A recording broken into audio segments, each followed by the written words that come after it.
Hey guys, and welcome to Kingdom Media 101, a His Art initiative where we try and help you put a better product out there.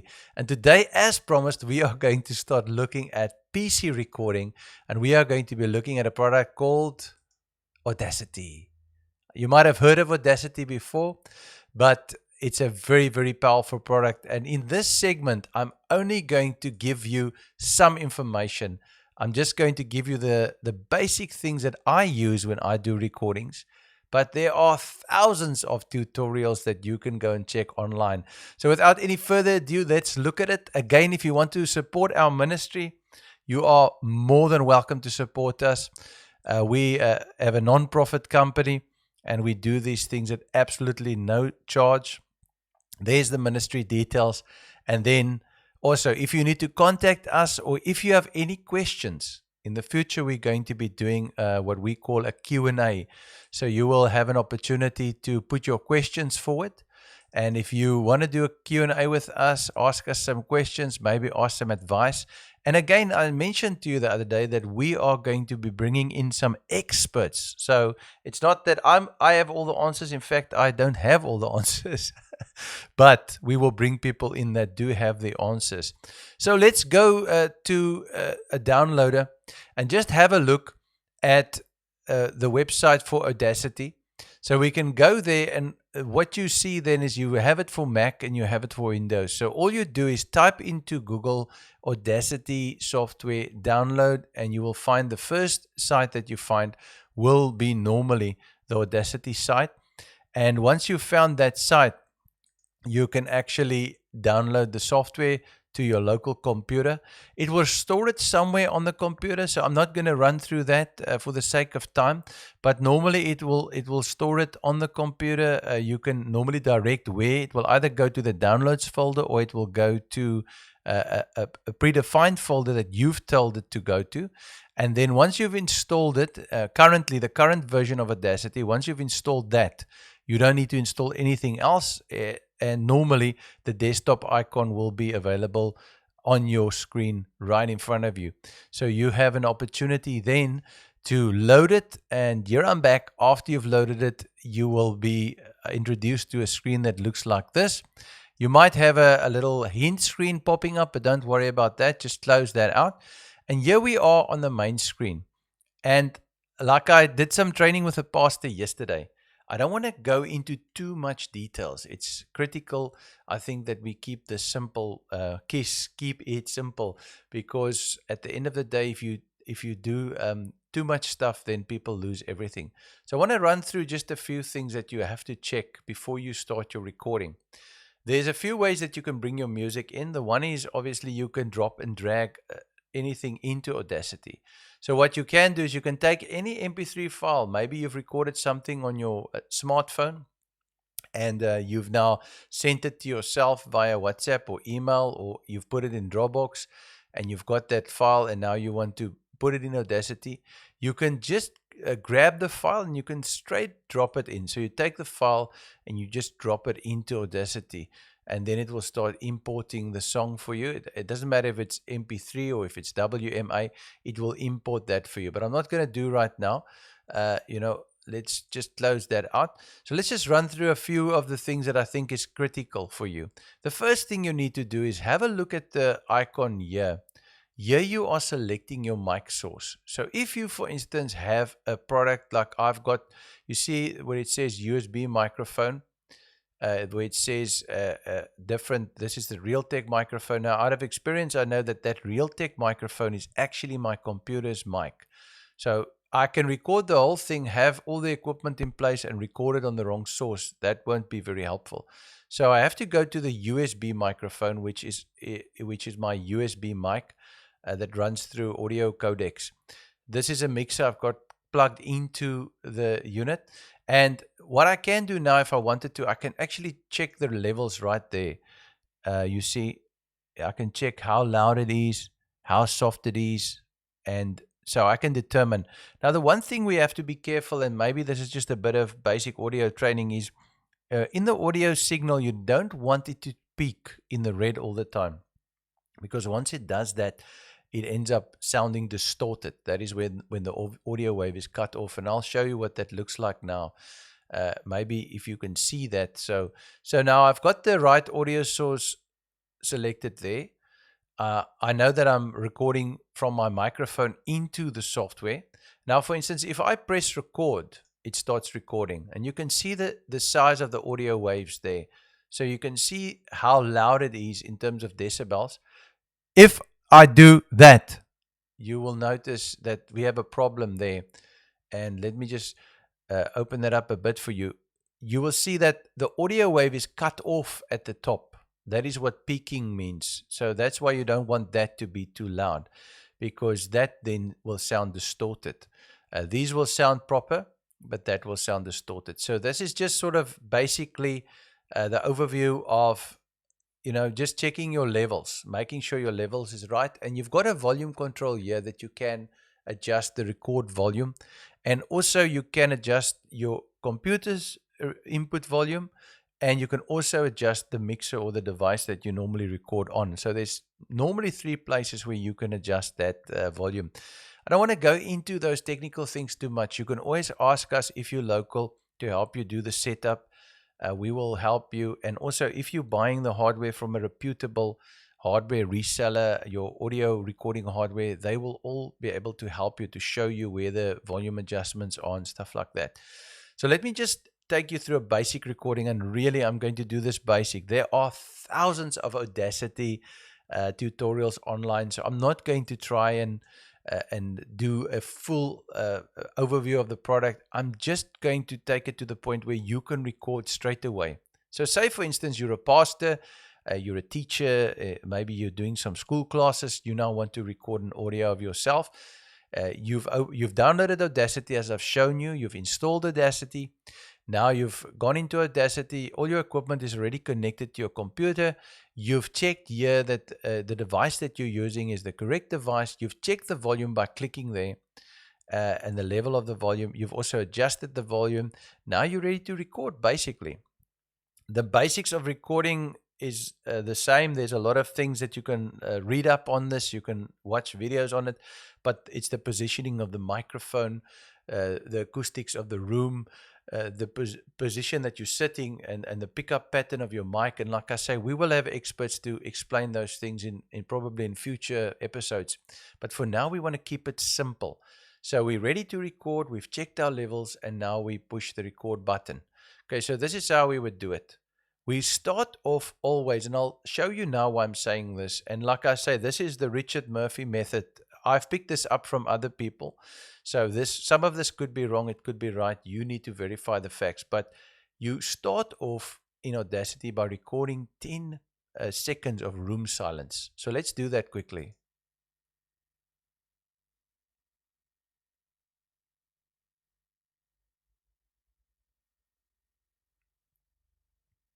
Hi, I want to thank you for tuning in today and watching this Audacity tutorial. This audio is a test. It's a test. It's a test. Okay, so now I've got some audio there and I've got some room silence. Now let me just give you the information why. You can have a look on that audio wave there, and there are a few things that you're going to use on your work area here. You're obviously going to use the timeline with the sine waves of the music, and this is manipulable, so you can change that. You can change that. You can also, if you have multiple of these, you can move them around, stuff like that. So that is fine. But on this side here, you're going to use your play, stop, record. This button takes you to the front where you started, right at the onset, and that takes you right to the back. Now that's sometimes handy if you doing a large recording. You might be recording 30 minutes, 40 minutes. You know, you don't want to look around in there. So that's handy. Stop, play, record, pause. Similar to buttons that you would find on most devices. Then, important, zoom in, zoom out. Just a quick tip here. If you have a scroller on your mouse, in other words, you've got a scroll wheel on your mouse like I have on my mouse there, I can actually keep control in and then I can do that. So it's easier to zoom in and out. I don't have to go over there and zoom and zoom. No, I can just say I want to zoom that area there. I can just scroll on my mouse, which is much easier. So that's just a quick tip. And again, if I want to go to the end of it or the front of it, if I want to go to the end of it, I can just move around in the space there. So there's basically a few things you're going to use here. The undo is obviously handy. If you've made a mistake, you undo it. That undo is also available under edit. But like I said, I'm not going to run through all the menus. I'm going to show you what I use, and then you can learn the rest of the program at your own pace. Zoom in, zoom out. I obviously use my scroller. Undo, I normally just use the edit, or you can see there's a Control Z, which is the shortcut keys. A lot of times when you look at the side there, you can see the shortcut keys. So if you hold the Control key in plus D, so the Control key and D together at the same time, you will duplicate something. So we can test that. If you wanted to duplicate that track, you can say Control D and it duplicates the track. Or you could go, duplicate the track under the menu edit, but it's just so quickly if you know some of the shortcut keys. But okay, that's just for interest sake. So zoom in, zoom out, back. Then here, with the work tools, I only use 3 of these. So I'm not going to talk about the others. I use the select tool, and if you go there, you can see that's the select tool, and if you press F1 on your keyboard, that is the select tool. Then you get the shape tool. If you press F2 on your keyboard, it's the shape tool. So I can go with my F keys and I can select F1, F2. Select key, shape tool, and then time shift tool. Time shift tool is F5. You can learn those shortcuts if you don't want to click there, but it's easy enough to click there as well. Okay, so those are the 3 tools I use, and I'm going to show you how I use them. And that's why I want to make this practical. I've done a recording now for radio. I'm busy producing it, as our scenario here. I've given 10 minutes of 10 seconds of silence for a reason, because I want to do a noise reduction. So let me tell you, the steps I normally do is, obviously I do the recording. This is what we would call a mono recording, because it's a single track recording. There's no problem with this. Sometimes you have a device like I've got my sound card, which I showed you in a previous video, that will actually record a stereo track, but it will only have one track recorded if I only have one mic plugged into the device. So there I would have to convert the stereo track to mono. So sometimes when I record with my sound card, that is one of the steps I have to take. This will probably not be necessary for most of you, or for most scenarios, but it could be. And as you see, if you go over all these little menus, you can actually see the different things they do. So you just have to read. But let's just look at this now. I've recorded this. It's there. Checked my input volume, checked my input device, did my recording. I have my 10-second silence. Now I select my 10-second silence with my select tool. So obviously if I'm on the shape tool, it won't select it. The shape tool, if I can just explain this quickly, is to shape the audio wave of the music. When would you use this? And I'm just giving you a quick overview now. I'll show you again about this. Say, for instance, you wanted to reduce the volume of a second track that you've got. So you've got one track that's your vocal track, and you've got one track that's your... so let's do a Control D here for duplicate. So we are pretending that the one is the vocal track, the one is background music. But the background music, I want actually the background music to start a bit, and then my voice starts. So I want the background music to start first. I want it to start at the full volume, and then it must reduce in volume, and then it must actually be under my voice. We are just doing a pretend thing. So what I've used here is a few things already. If I just go Control Z on my keyboard, I can just take that out that I've done. So what am I doing? And I'm just showing you a quick overview before we carry on. You've now got the second track, which is your music track. So you can go then, you can rename this background music. So you click there on that arrow, you rename it background. This is handy if you're working on multiple tracks and sound effects, and you're bringing stuff in. This is your voice recording. So you can say, this is your message. Okay, so now I know this is the message, that is the audio track. And what I do now is I actually want this audio track, like I said, it must start before that. So if I look at the audio, if I look at the timeline, it's playing from this side. So obviously this track must be moved back. So I use my select tool. I select 2 seconds on the timeline, or more or less 2 seconds. I can, take it a bit more there and just, there we go. So 2 seconds. And then what I do is I push the delete button on my keyboard. I've moved the track slightly back, so the audio track is a bit down, starting to play before my voice. But when my voice comes in, I want the audio to go a bit softer. So what I do is I then take my envelope tool, and I actually put 2 nodes down. 1 node there, just a bit before, and then 1 node there. So I can have a bit of a decline in audio gradually. And then I just pull it down. I take this node and I pull it down, and then I listen. I listen to the two together to see, and I said, okay, the music is too soft or the music is too loud, and I can reduce the volume that way. So that's why already, I've used the select tool, and I've also used the envelope tool. But if I wanted to move this a bit more, I would then select actually the time shift tool, and I would be able to move the track. So where I wanted to start, where I wanted to stop. I hope you actually sticking with me. Sounds to me that I'm talking a bit confusing here, but I'm just trying to give you a bit of an overview. So back to Audacity.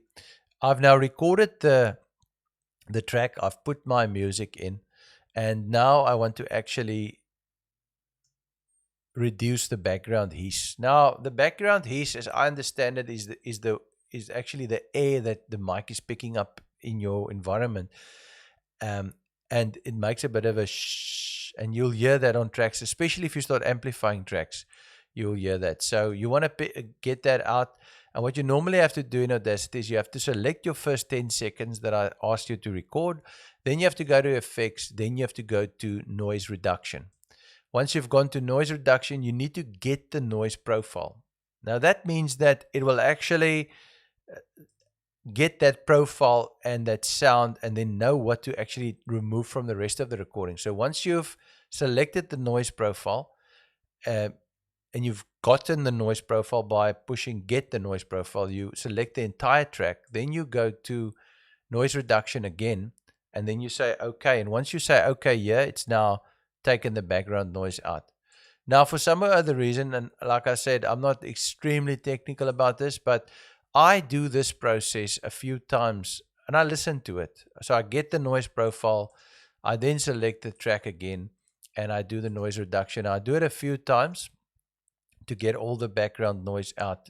It will depend on your own environment. And then the track is quite silent in terms of background noise and hiss. So if you have some recording devices has a bit of a pitchy sound on it, sometimes, like in my case, my computer is here on the desk, the fan could make a noise that the mic picks up. If you have 10 seconds of total silence in your room, everything like that can be removed with a noise reduction feature, which is wonderful. Then after I've done that, I select the entire track. Now you can select the track by doing that. Now if it's a long track, it's going to be difficult. So all you do is you click in the open space there, and then you'll see that the track goes white. Now I've selected the track. Then I go to effects, I go to normalize. Now when I open the normalize settings, you will see there that it says -1 dB. So it's saying that it's going to pick up the audio to a maximum of -1. It will not peak. I mean, you can make this -2, you can make it -3. What they call that is headroom. So they say then you have a bit more headroom, but I leave mine on -1, and then I just push OK, which means that the softer areas have been lifted and the louder areas in some senses will be reduced depending on your initial raw audio that you've recorded. But it will normalize the track so that there's no, like, when the listener is listening to the track, he's sitting closer to the speaker, and then all of a sudden he has to move away because there's an unbalanced volume. The normalization helps with that. So I do silence, silence, remove the noise. So silence treatment, normalization, under effects. And after I've done the normalization, I normally do two types of equalization. I go to equalization and everything's under effects. I go to equalization and I do what is known as the default bass boost, which is Audacity's own bass settings, but that can be manipulated. If you know the frequencies that you want to boost and cut, you can do that. You can even add more nodes to make your bass boost a bit more accurate. But once you start playing around with this, you're going to have to listen exactly what you are doing there. So because of the time I have, that sort of thing, I go straight to the bass boost and I just boost the bass. And you can see the audio signal, there's been a change there. And after I've done that, then I do the equalization again, and then I do a treble boost. Now, why do I do this? Well, I'm bringing out the sharper and the sort of lower end of my voice. But this is something I saw tips and tricks online, and after I did it, I just heard that the audio sounded much better than I would sound raw. So it's just something that I've learned. I'm not going to explain this to you musically. I'll leave that for the experts to do. But as I say, this video is not about an expert opinion. It's just about practically what I do. So there you've got it. The steps: record, and then you do your noise removing. So you need your 10 seconds of silence, and then you do your equalization and your normalization. Those are the steps that I take to produce those recordings. And what I do then is, without any background music, without any involvement, I try and listen to the track as loud as I possibly can using some stereo headphones. Not listening on the speaker, but listening with stereo headphones. If you do that, then you will be able to pick up the pops and the clicks and maybe the over breathing. So, I mean, if I look at that from experience, I know that is when I took a breath, and I know that breath is going to sound pretty loud. Once I have background music in, it will probably be a bit better. But then I have ways of dealing with these little problems to try and make the recording slightly better. There might be segments in the recording that I want to actually remove where I've made mistakes. I can do that. I can either just, and again, here we've got our three tools, like I said. We've got our select tool, we've got our envelope tool, and we've got our time shift tool. And I'm most of the time work with the select tool. So when I'm in the recording, work on the select tool. Again, like I said to you, if you control and you scroll with your mouse, you can scan into your audio. And this is what I've recorded. So now I can edit this. I listen to this on headphones. I can see that. And when I highlight that and I push the space bar, I can hear, I don't know if you can hear that, but I can hear there's a tick there. So what I do then is I just push the delete button and I remove it. And the same with that. And the same with that. Because obviously that's not voice. Those little things are clicks and pops and stuff like that.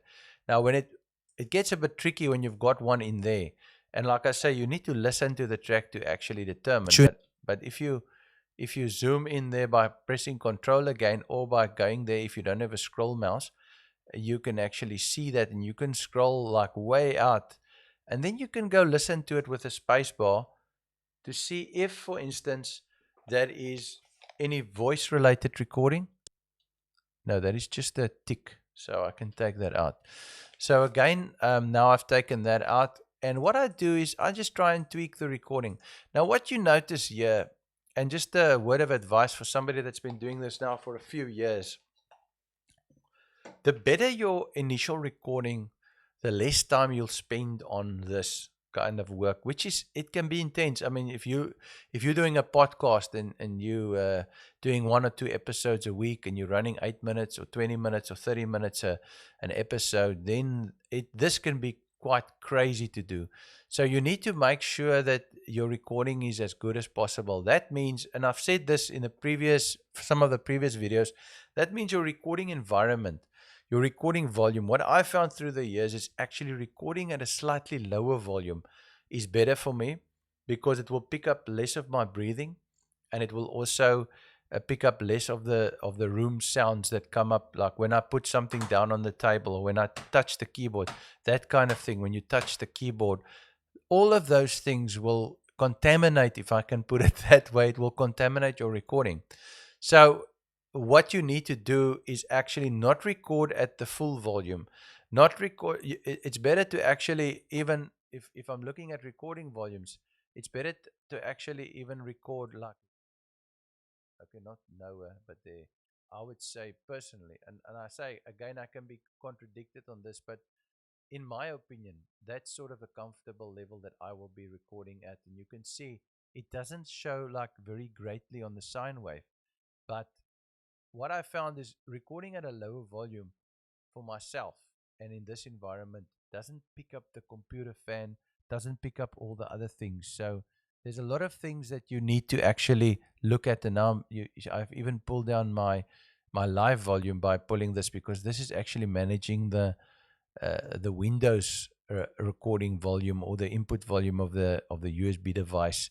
So you can see it does change it, but you will eventually see, once you start recording, what your nice levels are that you want to record at, and what time of the day even you will record at, because sometimes it's even better to just record at sort of maybe at night sometimes even. So yeah, this has been sort of, I know, all over the place tutorial, and we spoke about Audacity. It's dramatic when I get it on the screen. We spoke about Audacity, which is only one option. With my recording interface, I got the option of going Cubase. I got the option of going Ableton Light, and there's a lot of other recording programs out there. But if you want to record right now, and you are sitting in a situation or record something for the weekend, or maybe you're doing a recording on your smartphone, which is good because your smartphone has a good mic, but you're going to bring that recording to your laptop, you're going to edit it, you're going to add some background music in, and you're going to then convert it again to MP3, then that will be the best way to go. To use Audacity, because you can use it on the phone, as I showed you the other day, but it is quite difficult on the phone. So what is the final phase of the production? And that is what I just want to show you quickly. The final phase of the production is the exporting of it. And that's where Audacity is very nice, because now you are finished with your production. I've just recorded a little piece there as an example. You're finished with your production. You're running now to export, file export, and you've got the different formats that you can export as. Now, I mostly export to MP3. Let me show you then as well that you can now record to any space, any file location, and you can also record to different quality formats. And well, if I'm doing short recordings, smaller recordings, I'm running insane because I want the best quality audio. I want everything to come through.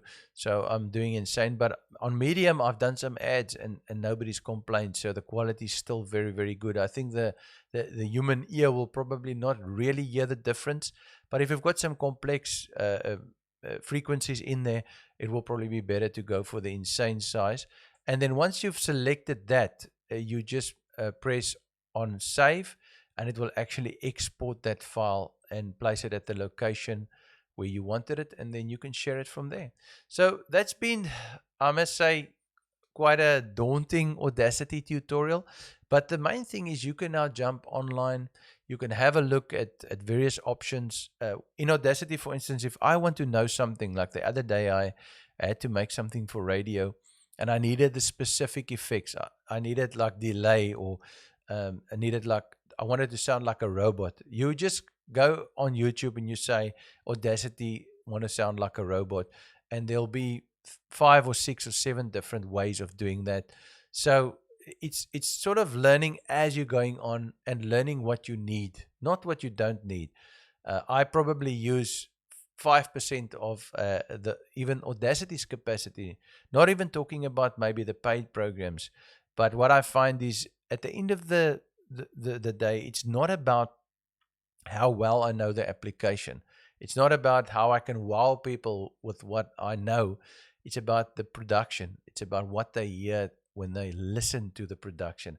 And that's the difference that I'm trying to do in these tutorials. We're trying to go to a point where we're saying, man, let's do this practical. Let's look at it from a perspective where you say, this will work for you. You can actually stop this YouTube video now, download Audacity, and do a recording. Yes, you won't know everything, but you should know enough to be able to distribute that. Now, this has been Richard for Kingdom or Media Ministry 101. God bless you. And again, if you want to support us, you're most welcome to support us. We love you guys and we thank you for tuning in. If you want to contact us or you have any questions, you can contact us at the following address. God bless you. Have a wonderful day.